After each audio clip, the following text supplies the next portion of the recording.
Okay, gang, I'm going to tell you one of my craziest gig stories, funniest gig stories, and it's actually a post-gig story. Never told this one before, maybe because it was so embarrassing, but it is pretty hilarious. So I was doing a gig in London over by Westminster at Eclectic, great club that may go away soon, unfortunately, because they want to build condos or something.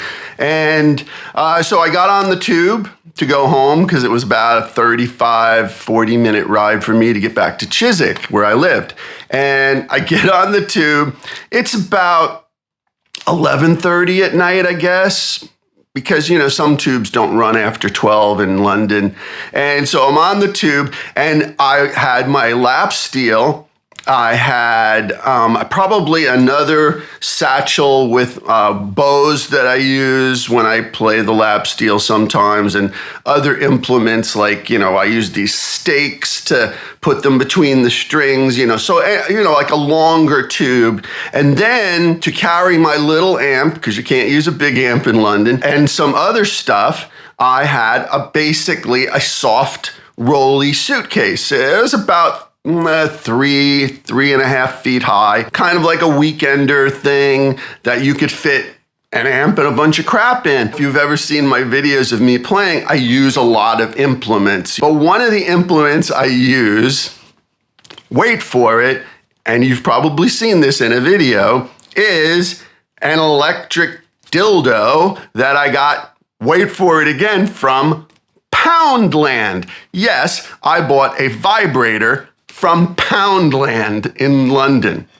I know, it's too weird to make up. So Poundland is like their dollar store over there, so everything's a pound. And you can get these vibrators, these cheap vibrators, for a pound. And they're great because you can activate the pickup on your guitar and make it squeal and get different tones, and depending on what pedals you run it through, make a lot of wild sounds. I try to use it judiciously, but it is a key part of my setup. So I had that, and I also have like egg beaters and milk whiskers and all kinds of things that I use that are in this bag, inside of another bag in this wheelie that I'm carrying. So, you know, I'm really tired, and after a gig of playing and being, you know, because it's pretty intense, you know, what we do, this free improv thing, because it's all spontaneous and whatnot, and you're exhausted. So I put my headphones in, and I might be listening to jazz, I might be listening to pop music, but anything to not listen to the chacon, chacon, chacon, chacon of the tube, which, by the way, I actually dig that sound and have sampled it, but after a gig, I don't want to hear that sound. So I put my headphones in, I'm listening to music, and I'm standing up. There's no seats. So I'm standing there, I've got my lap steel over my shoulder, the other tube thing with my bows and other spears and stuff, which you'd think would be more sinister. And then the bag, the rolly bag with all these implements. And I'm standing there, and after about 5 minutes, you know, again, there's no seats on this, you know what's coming, don't you? Don't you? I'm standing there and I'm completely oblivious, no seats, everybody's standing up, but I start to slowly see all these people move away from me, like in all directions, and just kind of like, right? And I'm like, what the hell's going on, right? So like me, I'm a dope. I just don't pay any mind. I'm like, I don't know what's going on. Like maybe there's some like homeless guy that they're freaked out by, you know, and that's what they're responding to. Or maybe there's always some drunk punters on the tube late at night. So but after about another 5 minutes, I'm like, oh, wait a second. So I take out one of my earbuds. Yeah, you know what's coming.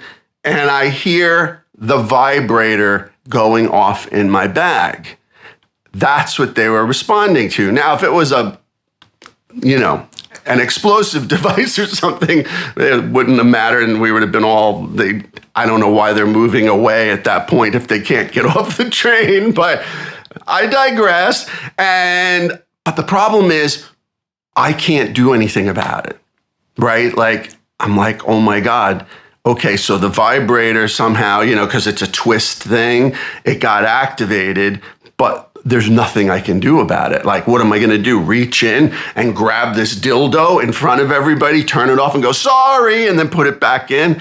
So I was just like, well, maybe the thing to do is just to put the earbuds back in and pretend like nothing's happening until I get to my destination, which I was still at that point like 20 minutes out.